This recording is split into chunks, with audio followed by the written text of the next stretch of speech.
So I don't usually get to go to talks where people discuss language, and I'm just curious, what you've shown us is how stimulating the language areas leads to disruption of speech. Is there any sign that stimulating language areas actually promotes or allows encoding of comprehension, or is it a purely disruptive phenomenon? That's a fantastic question. And I would say that it's not just language that is important in this context, right? But really all sorts of cognitive functions. And so, of course, in the ultimate BCI manifestation, we wouldn't just be recording. So you've all seen, I'm sure many of you were at Elon's talk on on the opening session of the CNS meeting. There would be no reason why we couldn't deliver stimulation through the same electrodes. Okay. Short answer, otherwise we cannot go on. Yes, sir. Please, next one. Bill, stand up when you ask questions so people Please. see you. Yeah. Go ahead. Yeah, thank you, Bill, for educating us with orbital surgery all the time. I was just wondering, the first case, the AVM, would it have been possible by the lateral orbitotomy, or you did I think, transcranial approach? Yeah, I certainly think you could have done that. And we've described that lateral orbitotomy to go right there, minimally invasive. What I was worried about is shift and being able to locate it without having to search around too much, because the minute you open up the periorbita, it swells like a muffin. And so that's why I just wanted a perfect view of where I was. I didn't want to I would be like constrained. to say one comment about that. As I was resident in Mainz, my teacher was the only neurosurgeon who operated all orbital tumors of Germany.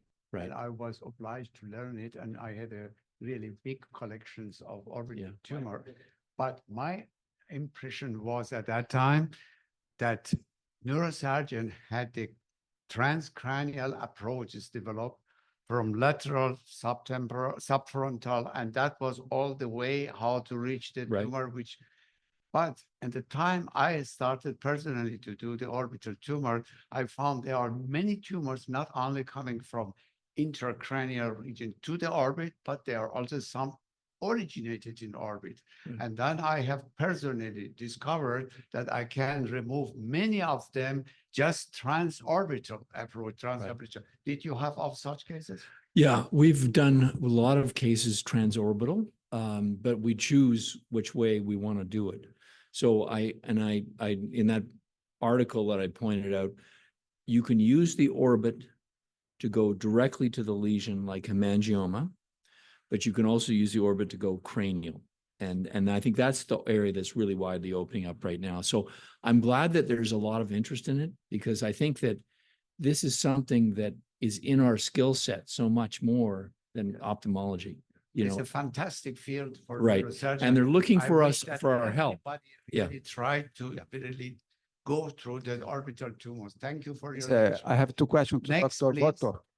The first one is some of our cases are completely in the posterior fossa.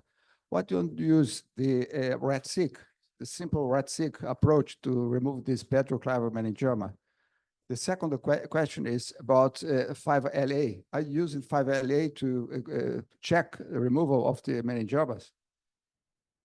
Who was from whom? Dr. Goto.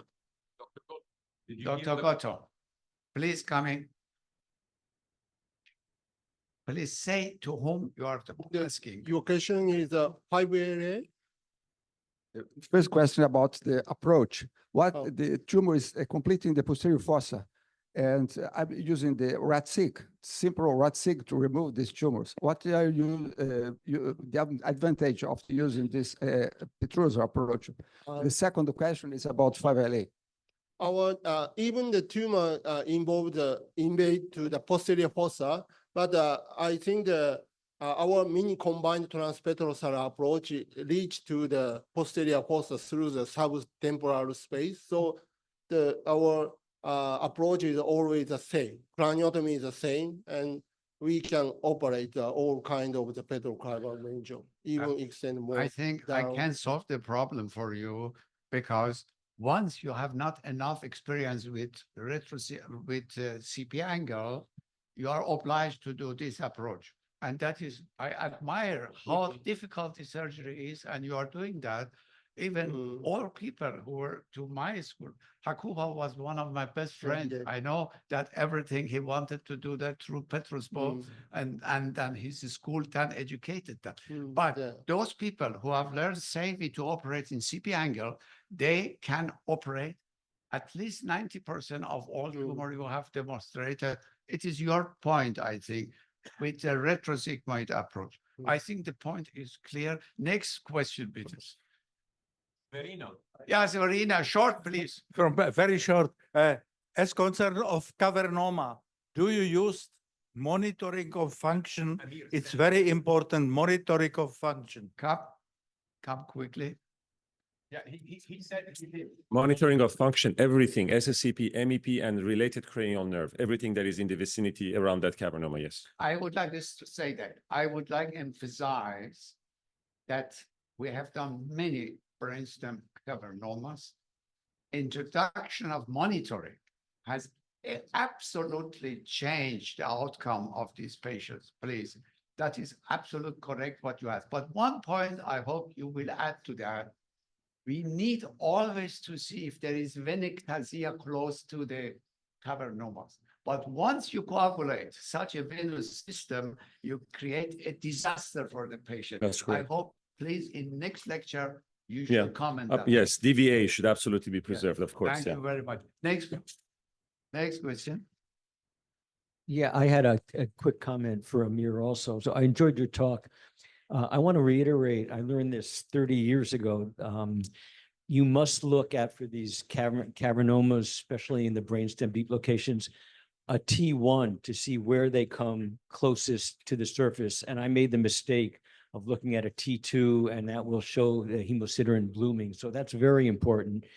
And the other is the mapping. I think something I incorporated early on, mapping the cranial nerve nuclei and the nerves.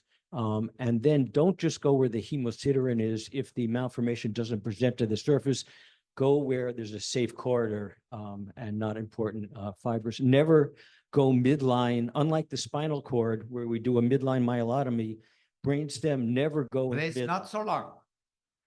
The other people want to ask. To make your comment. You agree? Bilateral INO. 3 more minutes. Yeah, okay. I'm sorry, please answer. Do you want to answer? No to- question. There was no agreement. Confirmation that of was what a I had said, comment, yeah. Okay, but I have first one question to my very close friend Kenan, because Kenan, you gave a fantastic lecture, and I agree with all of them.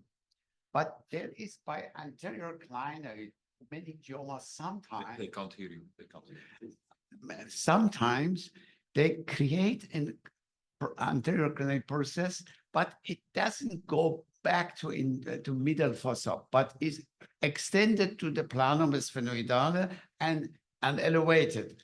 These cases, you have not included in your difficult cases that you have shown.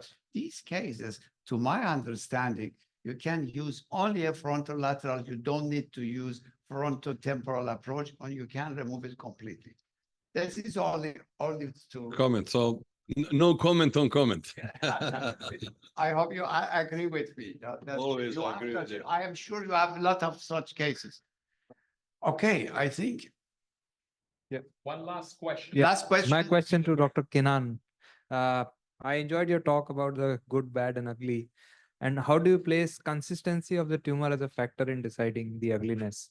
Didn't hear The consistency of the tumor. Consistency. you're talking about consistency before surgery. Yes. When we analyze the images, how do we assess if they are hard or not? Is that And how do you place it as a factor in deciding the ugliness, the difficulty? so we look into combination of flare and T2 to try to decipher how soft or how. Kenan, if we are honest, we don't know in every case. But the bottom line is. Everybody accept that. We don't know Many ti- exactly through the images always. Many times you are surprised. Sometimes you open and you see, oh, this one is easy. This is very soft. It's suckable. But the softer ones are more bloody. That's also interesting. Yes. They are more diffuse bloody than the harder ones. Yes, that's correct.